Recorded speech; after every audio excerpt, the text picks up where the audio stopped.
Okay, so sa wakas guys, nakabili na tayo nitong Cherry Aqua GR. At kung nakita ninyo yung post ko sa Facebook page ng Solitech Reviews, nabili namin to sa isang mall. Ang pagkakabili namin dito ay 11,999 pesos. So same lang sa presyo ng nakapost sa Lazada at saka sa Shopee. Kung sakali na gusto niyo itong bilhin online, nandiyan yung link sa description box pa ba. Pero ito yung gusto ko talagang i-share sa inyo. Kung maalala ninyo yung video ko dun sa Redmi Note 13 4G na nabili din namin sa mismong physical store ng Xiaomi sa isang mall, sinabi nila na kapag hindi namin in-unbox or hindi nila in-unbox yung phone dun sa mismong physical store, mawawala yung 7 days replacement. Alam ko guys yung logic. Siyempre, para ma-sure nila na talagang okay yung laman, ganyan. Pero hindi ko magets kung ano yung difference kapag bumili ka online dahil nga syempre, di ba? Hindi rin naman nila ma-unbox yun sa physical store. Ikaw mismo yung mag-unbox sa bahay. Pero may 7 days replacement yun. So, dapat, meron pa rin kahit sa physical store mo binili. Pero ito maganda. Dito sa Cherry Aqua GR, nang bumili kami sa mismong physical store ng Cherry, pwede mong hindi unbox doon sa physical store nila. Meron ka pang 4 months replacement. Ganun dapat. Anyway, unbox natin. Okay, makikita ninyo na puti pa rin ng box itong Aqua GR, kagaya ng S11. Very simple lang kasi maliban sa logo ng Cherry sa taas, Aqua GR lang na text yung makikita natin sa baba. Slide lang natin yung box para ma-open natin. Itong Aqua GR yung una nating makikita pag na-open na natin. Yung balot niya ay may nakalagay na mga top specs, kasama na dyan yung AMOLED na 120Hz display at yung 108 megapixels na camera. Grabe guys yung likod nitong Aqua GR. Talagang matte na matte. Napaka-unique din ng camera module. Talagang hindi kapitin ng fingerprints at smudges yung kanyang likod. Okay, i-turn on natin for the first time itong Aqua GR. Next guys ay makita natin yung document sleeve at sa loob niyan, merong SIM ejector pin, instruction manual, at jelly case. Medyo exposed lang dito sa jelly case yung buong camera module. So ingatan pa rin natin. Meron din tayong 66 watts na charging brick na USB-C na yung port. At syempre meron tayong USB-C to USB-C cable. At last ay yung wired earphones na USB-C yung dulo. Okay, so balikan natin guys yung design nitong Aqua GR. Okay, so itong design ng Aqua GR, isa siguro sa pinaka talagang pinupuri ng mga tao sa phone na to. Although wala tayong ibang colorway maliban dito sa black. Pero okay lang para sa akin na. Kasi nga, matte. Tapos, ang unique na itsura. Alam mo agad na kapag tinignan mo yung phone na to, Aqua GR yung ginagamit na phone. Kasi wala pa ako nakitang kapareho na ganito yung style or design ng kanyang camera module. And again, kagaya na sinabi ko kanina, super simple. Tapos, matte finish, hindi kapitan ng fingerprints, smudges. Pero syempre, hindi pa rin naman natin to gagamitin ng walang case. Pero if ever na gusto natin gamitin ng walang case, grabe guys, ang ganda talaga. Hindi tayo namumroblema sa dumi. Tapos makikita nyo guys na napakanipis lang ng phone na to for the most part. Hindi naman siya sobrang kapal. Tapos yung camera module niya may bump ng kaunti pero papoprotektahan naman yan ng jelly case na kasama sa box. Dito sa may taas makikita natin yung ating secondary microphone. Dito naman sa may right side makikita natin yung volume up and down buttons at yung ating power lock button. Tapos dito naman sa may ilalim yung ating SIM tray, main microphone, USB-C port at yung ating main speaker. At dito sa harap, yung ating selfie camera na punch hole na nasa gitna. Tapos pa rin tayong pre-installed na screen protector. So maganda rito guys sa design ng Aqua GR. Hindi siya mukhang 12K. I mean, napaka flagship nung itsura niya. Kasi karamihan sa mga flagship ngayon, lalo Samsung, curved yung display, tapos ang nipis. Ayan. Medyo may resemblance din siya doon sa ating Itel S23 Plus. Ayan, mas malapit yung ano niya doon, itsura niya doon. Pero again, hindi talaga siya mukhang mid-range para sa akin. Mukha siyang flagship phone. Tapos yung bezel niya guys, palitan natin yung wallpaper para mas makita nyo. Ito guys, makikita nyo na yung bezels niya pantay na pantay. Pero syempre, makikita ninyo sa unang tingin parang mas manipis yung nasa gilid kasi nga curved yan. Pero in reality, talagang pantay na pantay yan. Yung taas, yung baba, yung mga gilid. Ayan o. Napakaganda ng phone na to para sa 12K. Ganda. Pero syempre, tingnan pa natin yung ibang may offer sa atin ito. Okay, ngayon, pagdating guys sa IP rating, wala tayong kahit anong IP rating sa phone na to. So, ingatan natin Kapag gagamitin natin to habang naghuhugas tayo ng plato, naglalaba, o kaya kapag nasa labas tapos biglang umulan, wala po tong IP rating. So, ingatan natin na huwag mabasa. Ngayon, kung curious kayo guys tungkol dito sa kanyang haptics, I'm glad to report guys na talagang ang ganda ng haptics ng phone na to. Sobrang ayaw kong patayin talaga. Highly recommended na gamitin nyo guys para talagang flagship yung feels. Ang lupit. Talagang yung nagva-vibrate sa kanya guys para lang may idea kayo. Dito lang talaga sa may keyboard kapag nagta-type tayo, hindi nagva-vibrate ibang parts. So, napaka immersive ng kanyang experience. Ang lupit.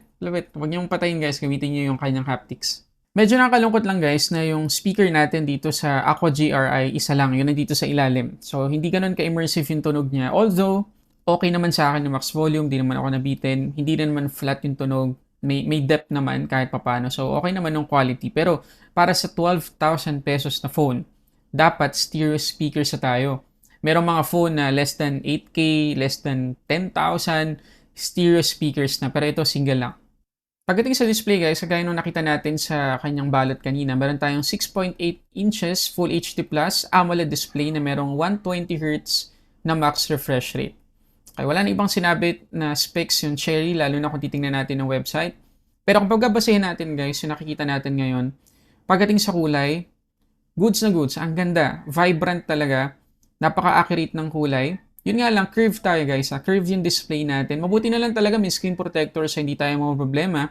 Kasi medyo mahirap talagang hanapan ng screen protector ang isang curved display. Pero asahan niyo guys na dahil nga curve yung display natin dito sa Aqua GR, may konting-konting discoloration tayong makikita dito sa mga gilid niya kapag tinitilt natin. At common na common yan, or normal, sa mga curve yung display. Pero again guys, kung pag-uusapan natin yung color production ng phone na to, napaka-pleasing sa mata.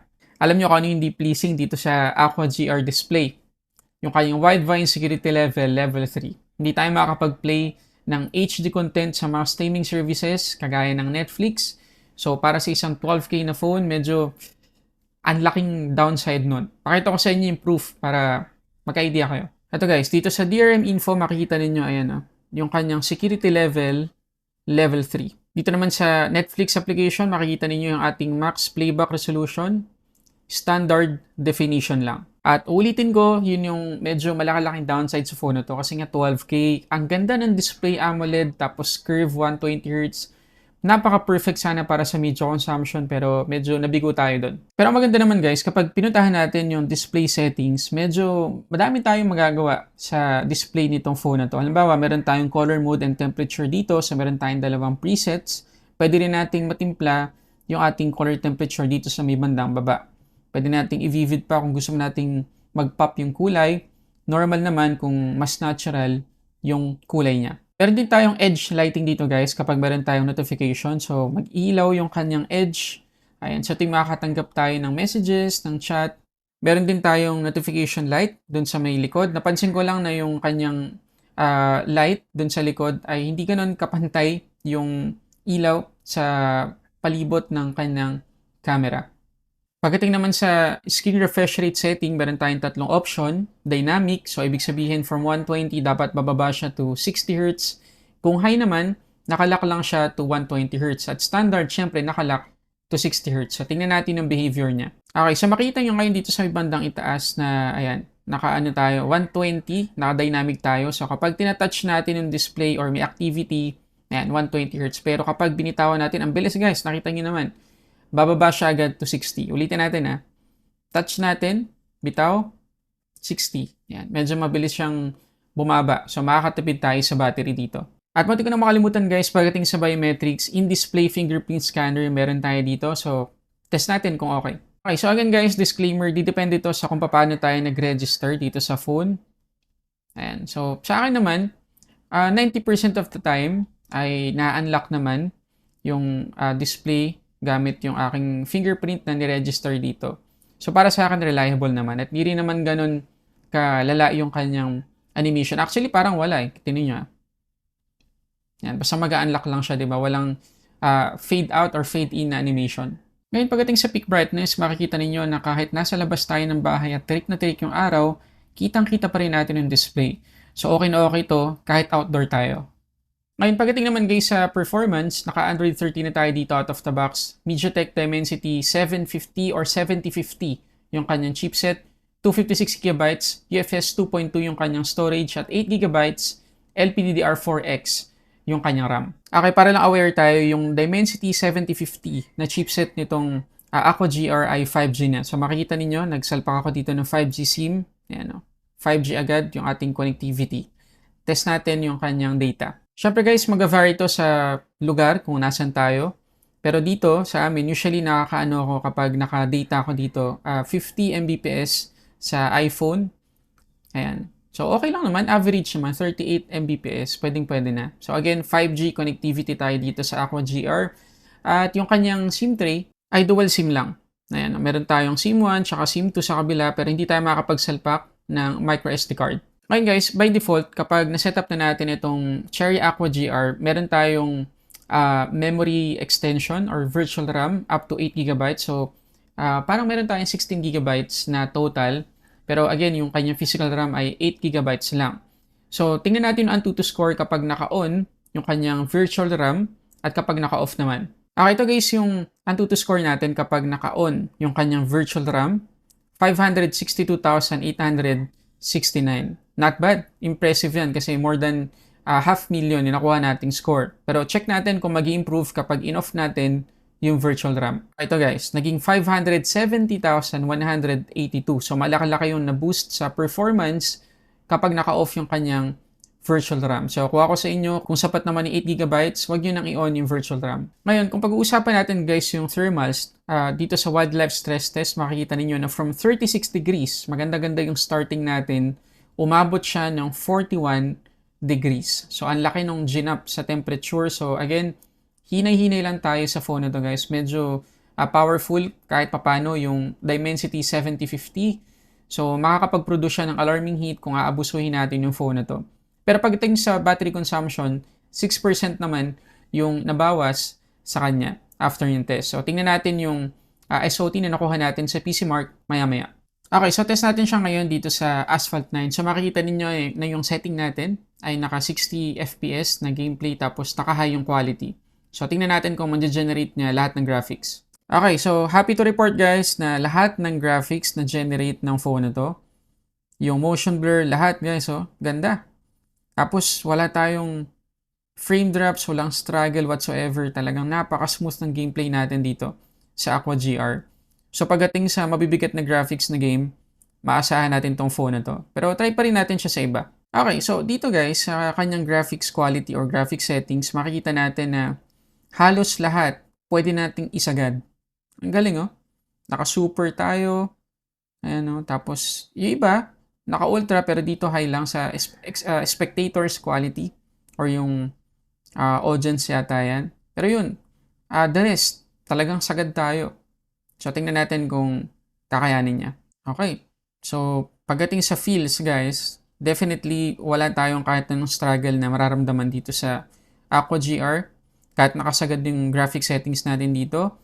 However, pagdating sa temperature, meron na ako nafe-feel dito sa ibandang camera na alarming heat.